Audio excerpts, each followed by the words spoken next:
Hola amigos, saludos, muy buenas tardes. Como siempre, una semana más es un placer estar aquí con todos ustedes para escribir una nueva página de Educación para la Salud, hoy de educación bucodental, y como siempre con la inestimable colaboración del doctor Manuel Menéndez Collar, director de Clínica Menéndez Collar. Tenemos la suerte de contar con esta clínica en nuestra ciudad, siendo como es un centro de referencia en Andalucía. Y para mí es un doble placer contar con él cada semana. Doctor Menéndez Collar, buenas tardes. Buenas tardes. Lo agradezco porque sé que en ocasiones está especialmente ocupado y sin embargo no falta nuestra cita con la que podemos, bueno, pues escribir una página más relacionada con la educación bucodental. Hoy quiero recordar que la pasada semana iniciamos, digamos, una serie de espacios dedicados a los implantes dentales. Tuvimos oportunidad de conocer un poco la historia y la evolución que han tenido los implantes dentales. Hoy vamos a dedicar, si le parece, nuestro programa a profundizar en los problemas, por ejemplo, que pueden presentar los implantes dentales, que se pueden presentar, porque algunos pueden presentarse, pero yo me imagino que muchos de estos problemas tienen que estar relacionados con una mala planificación, porque como comentábamos, la intervención en sí, etcétera, pues afortunadamente ya no tiene ningún riesgo. Más es un problema de organización y planificación que de predecibilidad en cuanto a la intervención misma, ¿no? Sí, la verdad es que con ciertos matices, pero es básicamente lo que usted comenta. Los implantes dentales hoy en día no se acepta que más de un 5% fracasen. Esto puede parecer una barbaridad, pero cuando estábamos hablando en programas anteriores, en el momento que se inicia la implantología moderna, el problema que había era que no existía predictibilidad, es decir, tú hacías un implante dental y no sabías lo que pasaba. Eso era azar, unas veces iba y otras veces no iba, y cuando no iba podía ser catastrófico. En el momento actual, un equipo clínico que tenga unos fracasos mayores del 5% se tiene que replantear seriamente que algo debe de modificar. Sí, efectivamente, ¿vale? Algo que no está haciendo.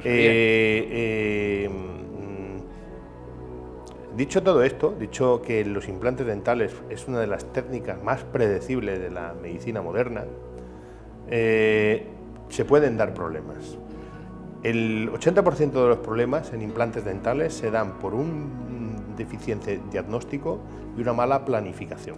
Lo que comentábamos precisamente en el 20% son problemas derivados de un procedimiento quirúrgico incorrecto o un procedimiento prostodóntico incorrecto. Situaciones que posiblemente hoy no tenemos todavía el conocimiento suficiente como para poder planificarlas correctamente. Por ejemplo, hoy no está muy claro si existe una alergia al titanio, aunque los datos hacen pensar que en algunos pacientes puede existir alergia al titanio. Pero estos son fracasos muy concretos y de forma muy residual. La mayoría de los fracasos son mal diagnóstico y mala planificación. Como comentábamos, efectivamente, la planificación, el diagnóstico es básico. Me va a permitir ser indiscreto. Más de un 5% de fracasos ya se debe uno replantear que algo no funciona. ¿El índice de fracasos en su clínica lo tiene estudiado? ¿Se puede decir? Se podría decir, y no tengo ningún problema, pero no llega al 2%, estamos en un 1, 1.4, 1.5. El problema de los fracasos en implantes dentales es que cuando fracasa un implante dental, al que le fracasa le fracasa todo. Claro. Sufre el problema el paciente. No solo sufre el problema el paciente, sino los clínicos, aunque asumimos que puede haber fracasos, los que llevamos mal que las cosas no funcionen, lo pasamos mal. Aquí lo pasa mal el paciente y los clínicos. Por suerte, cuando un implante dental fracasa, casi siempre tenemos forma de resolverlo. Lo que perdemos es tiempo y molestias para el paciente. Es lo que perdemos en nuestra clínica. Si el fracaso se produce en un periodo precoz, pues, no tiene repercusiones económicas para el paciente. Pero se pasa mal cuando realizas un tratamiento, le has invertido tiempo en diagnóstico y planificación y la cosa no va. Por eso los implantes dentales los clasificamos, los fracasos de implantes los clasificamos en fracasos tempranos y fracasos tardíos. Claro, en ocasiones es que se presenta el problema casi inmediatamente, mientras que en otras ocasiones han surgido determinadas complicaciones que hacen que el problema se presente después. Por cierto, ¿qué tipo de problemas suelen presentarse? Pero antes estaba yo haciendo cálculos mentales del índice de fracasos en su clínica y viene a resultar que de cada 100 implantes que se realizan, es decir, 100 pacientes que pasan por la clínica, el 98,7 hay éxito. Estamos hablando de un 1 y pico %. Cuando yo le hablo de tasa de fracaso, hablamos de tasa de fracaso en número de implantes, no en número de pacientes. En número de pacientes no estamos ni en esa tasa ni por asomo. En número de implantes. En número de implantes, claro. Entonces, de pacientes de 0,00. Claro, no, pacientes, cuando fracasan implantes te duelen el alma, ¿no? Porque es tu paciente, lo conoces, tienes una empatía con él y claro, pueden parecer poco, pero es nuestra obligación que sean menos. Es nuestra obligación que sean menos, asumiendo que esto no es matemáticas. Claro. ¿Y cuáles son los problemas más frecuentes que se presentan en estos fracasos de los implantes? En la literatura científica, los fracasos de implantes están puestos de manifiesto cuáles son las causas. Lo más frecuente es un error diagnóstico. El error diagnóstico puede ser básicamente por un déficit de volumen óseo, de que no hay hueso. Hoy en día esto ya no es muy aceptable porque tenemos tecnología a disposición nuestra como los TAP, los CBCT, que ya muchas clínicas dentales los disponen. Nosotros ya hace 10 años que disponemos de esta tecnología, que prácticamente el error de volumen que tienes no llega ni del orden del milímetro. ¿Vale? O sea, que vamos a tener un fracaso hoy porque no tengas hueso no es aceptable. Sigue habiendo problemas de esto. El segundo gran problema que hay es no se detectan infecciones y se ponen implantes en situaciones en las que hay un foco de infección previo. Claro, eso. Y esto genera, sí es serio, lógico. Esto genera consecuencias que a veces pueden ser dramáticas. ¿Vale? Pueden ser dramáticas. El tercer problema es que como los implantes son muy predecibles y se integran mucho, incluso haciéndolos mal, el problema es que se ponen mal puestos. No están localizados espacialmente en las tres direcciones de forma correcta, en el lugar adecuado. Esto implica que luego los dientes que se ponen tienen problemas estéticos. Estamos... generalmente este es un tema que aparece porque hay que ver la cantidad de daño que provoca el tabaco en el conjunto de la salud. La cantidad de patologías donde el tabaco está presente como causa fundamental. Yo me imagino que en este caso también, ¿no? La influencia del tabaco a la hora de planificar unos implantes debe ser notable, ¿no? Sí, los estudios que hay respecto al tabaco e implantes dentales hablan que fumadores por debajo de 5 cigarros el riesgo de pérdida de implantes es similar a no fumador si se realiza un protocolo en el que una semana antes y una semana después de la intervención el paciente no fuma. Bien, por encima de 5 cigarros el riesgo, por encima de 5 cigarros y también en función del tiempo que lleve fumando el paciente, el riesgo aumenta. Por encima de 20 cigarros nosotros no ponemos implantes. Eso es importante. Porque el riesgo de tener pérdida de implantes es muy alto y no podemos asumir ese riesgo. El paciente tiene que reducir ese consumo de tabaco, hay pacientes que les cuesta un poco más de tiempo, puede ser un buen momento, un motivante, porque claro, una persona con 50 años, 60 años, que tenga una boca que no puede reír, no puede comer, no puede dar besos, no puede tener una vida de relación, pues a lo mejor necesita un aliciente, un acicate, una motivación fumar, claro, para dejar de fumar, algo que ya se venía planteando hace años y no encontraba el motivo.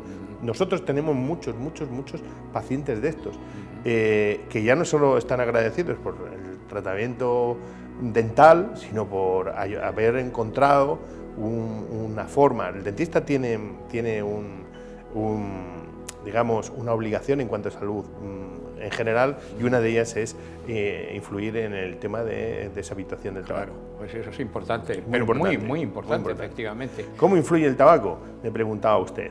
Pues mire, básicamente aumenta el riesgo de infección, reduce el riego sanguíneo, claro. Hay una vasoconstricción y como consecuencia de esto básicamente va a haber un problema de cicatrización de heridas, claro. Y también va a haber un problema de cicatrización en el hueso, con lo que la formación del hueso alrededor del implante va a ser más lenta y de peor calidad, y luego el riesgo de que se contamine el implante, lo que daría lugar a la pérdida del mismo. Y hay determinadas patologías, determinadas enfermedades que hacen más complicada la aplicación de implantes dentales, o bien la enfermedad o el tratamiento de la enfermedad. Bueno, hay algunas situaciones a nivel clínico que hacen incompatible la cirugía de implantes con estos tratamientos. Por ejemplo, aquellos pacientes que estén en tratamientos con anticoagulantes orales van a necesitar el concurso del hematólogo, del cardiólogo o del médico que haya puesto el tratamiento para ver si es posible que se pueda hacer una modificación en el protocolo anticoagulante. Hay veces que se puede y hay veces que no se puede. Otros casos, por ejemplo, cuando personas han sufrido eventos como infartos cardíacos o cerebrales, en los primeros 6 meses está contraindicado la intervención. Luego, en función de cómo esté de estable el paciente y una valoración por el especialista, puede que esté indicado o no en ese momento realizar el tratamiento. Por otra parte, también hay situaciones, por ejemplo, con determinados fármacos, un fármaco que está utilizando mucho ahora, ya lleva un tiempo, unos 6 años, que son los biofosfanatos. Son una familia de fármacos que lo que hacen es que intervienen en el metabolismo del hueso, en concreto bloquean los osteoclastos y dan lugar a una alteración en los huesos, no solo de los maxilares, sino a nivel general, que pueden dar lugar a un problema que se llama osteonecrosis, es decir, se produce la necrosis del hueso.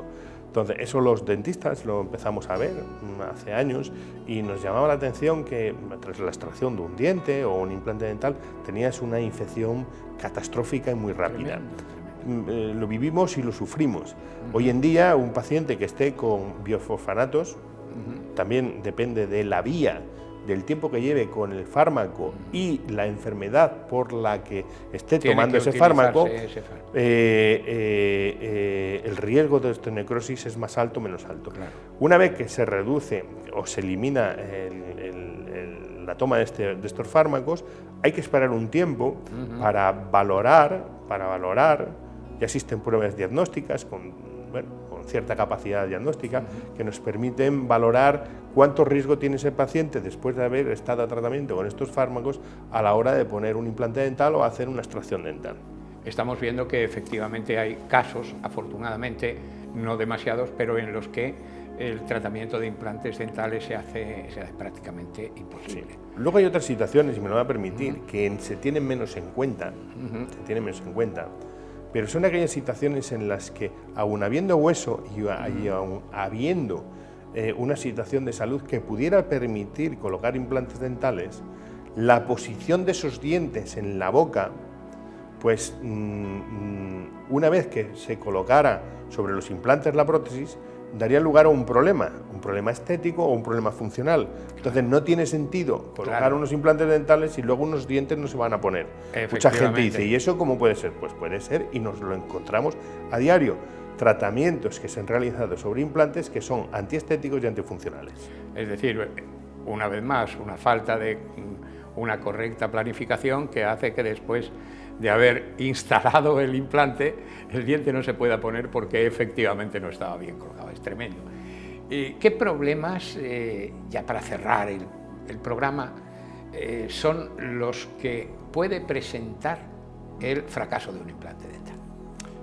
Bueno, el fracaso de un implante dental, lo más común es que se pierde el implante, haya que esperar un tiempo, y si ha habido, digamos, una buena planificación y la biología ha acompañado, pues pueda ser posible volver a colocar un implante dental y una prótesis dental.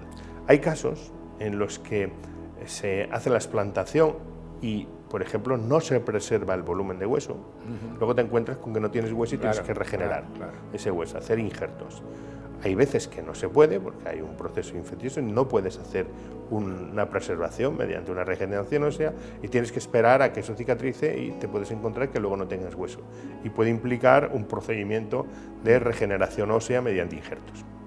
Esto, pues bueno, son problemas relativamente frecuentes. Hay otros problemas derivados que se pueden derivar de un problema de implantes dentales, que son las infecciones a nivel local o a nivel sistémico. Los implantes dentales ahora parecen como una utility, como un empaste dental, pero el riesgo que tiene, el riesgo quirúrgico que tiene un procedimiento de implantes dentales no lo tiene un empaste dental. Y se le ha perdido el respeto a estos procedimientos quirúrgicos que pueden llevar a un problema de salud, como acabar en una UCI ingresado con una sedación inducida. Estamos yo estoy pensando ahora algo que le sucedió a un famoso no hace demasiado tiempo, ¿verdad? Claro, y sin ser famoso, pues hay personas que han acabado en nuestra ciudad, en el hospital, ingresados por un procedimiento de estos que podría haberse evitado simplemente con haber evaluado la medicación anticoagulante con la que estaba siendo tratado. Yo quiero cerrar el programa con una pregunta. Colijo por lo que comentaba, creo recordar en el programa de la pasada semana, que no se puede colocar un implante hasta que se ha producido el total desarrollo óseo de la persona. Es decir, a un adolescente que está creciendo, pues no se le puede poner un implante hasta que su, entre comillas, esqueleto esté totalmente hecho y por lo tanto no va a sufrir después modificaciones. Pero, por ejemplo, una embarazada no debe hacerse un implante durante el embarazo, puede... No debe en un determinado momento del embarazo y en otros no puede. Por ejemplo, en el primer trimestre del embarazo no puede.